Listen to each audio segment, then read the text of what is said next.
안녕하십니까.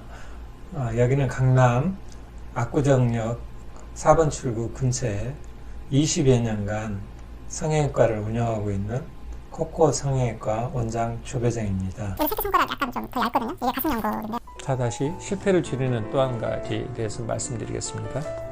이제 코의 이런 구성 요소, 해부학적 구성 요소가 상당히 중요하거든요.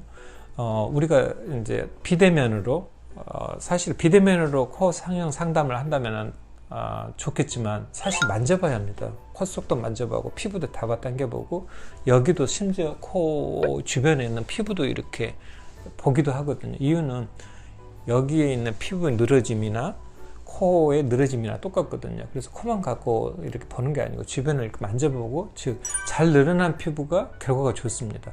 단 잘 늘어난 피부의 대부분 많은 사람들이 피부가 얇아요. 그래서 얇으면 실리콘을 썼을 때 표시가 날 확률이 너무 높아집니다.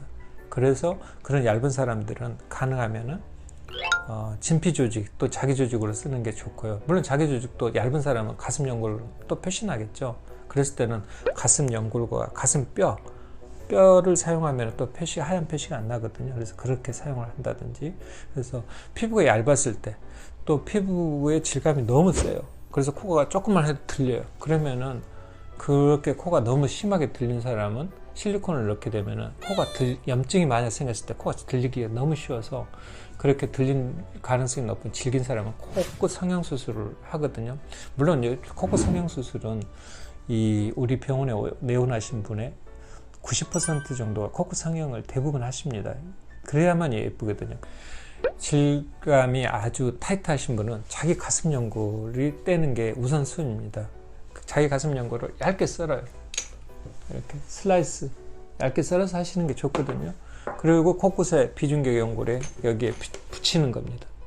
그게 코끝 성형이거든요. 그리고 콧대는 아직 올리지 않은 상태죠.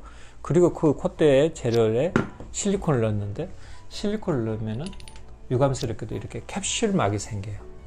실리콘 캡슐막입니다.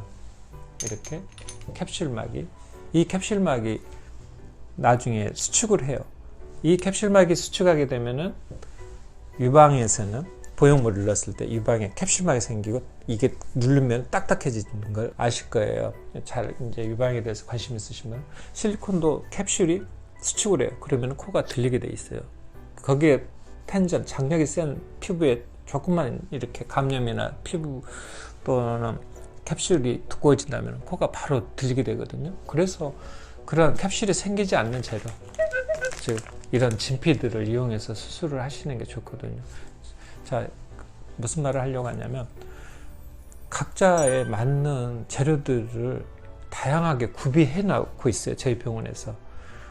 즉 다양한 재료들이 있어야만이 여러분들한테 실패하지 않는 일주일 내 결과가 아니고 6개월 후, 1년 후 결과에 대해서 여러분들한테 좋은 결과를 담보할 수 있는 겁니다. 즉 자기 자신의 피부 성질, 피부 두께 이런 것들을 잘 파악하고 거기에 맞게끔 그런 좋은 재료를 선택하는 의사, 그런 것은 경험밖에 없습니다. 경험 많은, 또 재료를 많이 구비하는, 또 이런 것을 전문적으로 가지고 있는 병원에 가시는 것 중요하거든요. 별거 아닐 것 같죠? 아닙니다. 아주 중요합니다. 경험을 쌓이면 많은 재료들을 준비하게 됩니다. 자기에게 맞는 재료를 준비하는 거죠. 그게 아주 중요한 겁니다. 자, 또 다른 실패를 줄이는 길에 대해서 말씀드리겠습니다. 저는 경험이 많습니다. 그래서 상당히 많은 경험을 가지고 이야기를 하거든요. 저도 경험이 그러면 없을 때는 어떻게 극복을 했냐고요. 당신도 경험이 없을 때는 실패를 많이 했지 않느냐. 그러니까 모든 게 다 경험 없는 의사들은 다 어떻게 보면은 조금은 실패를 많게 만드는 거 아니냐. 맞을지도 모르지만은 저도 풋내기 때 있었을 거라고 저도 생각합니다. 그래서 이제 그런 과정을 겪고, 하지만 제가 개인대 직접 환자를 손님을 볼 때는 수술 시간이 하루 종일이었습니다. 손님 하나 볼 때 실패하지 않기 위해서 한 명을 보더라도 그걸 수술을 줄이는 거거든요, 사실은. 그러니까 저한테는 수술 실패가 그렇게 큰 실패, 환자가 뭐 여러분들이 보는 진짜 처참한 코, 자, 처참한 코에 대해서 이야기 드릴게요. 물퉁물퉁하게 염증으로 인해서 이렇게 푹푹 파여 들어가 있죠. 그 다음에 콧구 모양이 조금 뭉툭하고 기계스럽고요. 코 실리콘이 삐져나와서 함몰이 일어나고요. 코가 이렇게 심하게 들리죠. 저는 이런 경우를 만들어 본 적이 없습니다. 한 번도 전혀. 수술해서 이유는 정성을 다해서 했고 재료 선택도 잘 했고, 그래서 여러분들한테 최선을 다해서 수술을 한 그러한 결과는 이렇게 나타나거든요. 저는 가능하면 해부학 구조를 제거하지 않습니다. 그걸 다 이용해서 하려고 그러고, 마찬가지로 비중격 연골 함부로 떼지 않습니다. 비중격 연골을 많이 떼더라도 아주 많이 남깁니다. 1cm 이하로 남기려고 자꾸 노력하다 보면은 조금만 아차하면 바로 부러지게 되거든요. 그냥 순식간에 부러집니다. 그러니까 절대 하시면 안 됩니다. 우리나라 여성들이 연골은 너무너무 약해요.